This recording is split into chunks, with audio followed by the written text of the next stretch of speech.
Adakah kita Muhammad. merestu kerajaan dicuri seperti yang dilakukan sebelum ini?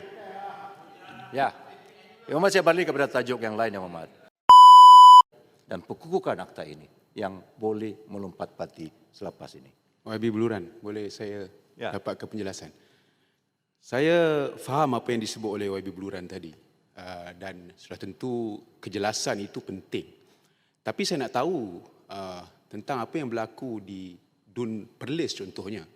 Apabila 3 orang ahli Dewan Negeri PAS nyokong adun bersatu, adakah YB Beluran setuju dalam hal tersebut?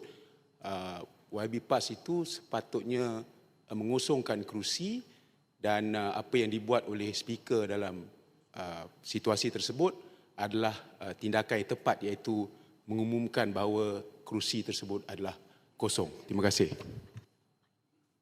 Tekan Yang Amat Speaker, kesamaran tentang kuasa speaker. Akta yang sama, konsep yang sama, matlamat yang sama, tetapi ada perbezaan interpretasi dan tindakan yang dilakukan oleh speaker-speaker. Speaker Dewan Rakyat tidak mengosongkan kursi, speaker Kelantan mengosongkan kursi, speaker Perlis mengosongkan kursi. Sebab itu saya katakan berbalik kepada kelemahan akta ini. Jadi maknanya akta ini boleh ditafsir mengikut kehendak, kesesuaian kerajaan dan juga Dewan ini. Jadi sebab itu saya katakan inilah kelemahan akta yang perlu diperbaiki oleh kerajaan. Sebab itu tanya tadi, apa tindakan kehadapan yang akan dilakukan oleh kerajaan selepas ini. Jadi kalau niatnya adalah untuk menghalang ahli daripada melompat-pati dan kita ada akta yang lemah dan gagal menghalang, tentulah tindakan kita perbaiki undang-undang itu.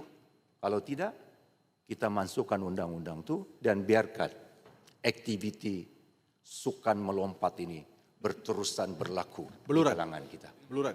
Dengan meriah. Beluran. Saya nak dapat penjelasan daripada Beluran. Ya. Adakah Beluran juga bersetuju bahawa tindakan-tindakan mencuri kerajaan, saya gunakan istilah mencuri kerajaan, adalah sesuatu yang melanggar perlembagaan?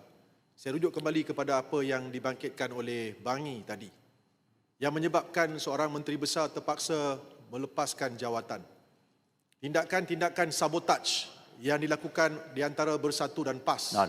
Don't go into politics, ya. No, it's not politics. Yeah. It applies everywhere. Ia adalah sama rata. You're a lawyer, pernah menjadi speaker. The law must apply equally everywhere dengan izin. Kalau berlaku di Perlis, kenapa tak jadi masalah? Curi di antara Bersatu dan PAS menyebabkan Menteri Besar itu digulingkan.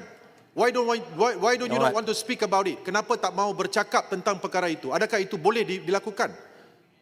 Adakah kita merestu kerajaan dicuri seperti yang dilakukan sebelum ini? Ya. Muhammad, saya balik kepada tajuk yang lain, Muhammad. 2025 ini, tahun 2025 merupakan separuh panggal kepada dasar pelaksanaan dasar Agro Makanan 2.0. Dasar Agro Makanan 2.0 disasarkan antara tahun 2021 hingga 2030. Antara objektif dasar Agro Makanan 2.0 ini yang Muhammad adalah untuk menjamin sekuriti makanan, memacu pertumbuhan ekonomi sektor agro makanan, meningkatkan pendapatan pengeluaran makanan, membangun sektor agro makanan dan juga memperkuatkan rantaian produk agro makanan untuk pasaran domestik. Beluran, saya masih minta penjelasan atas isu itu. Tak bagi laluan. 2025 ini merupakan Speaker, panggal.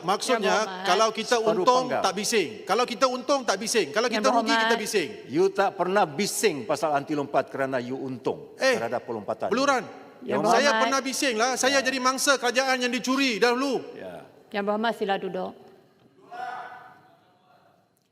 Dasar undang-undang DAN 2.0 ini mensasarkan antara lain sektor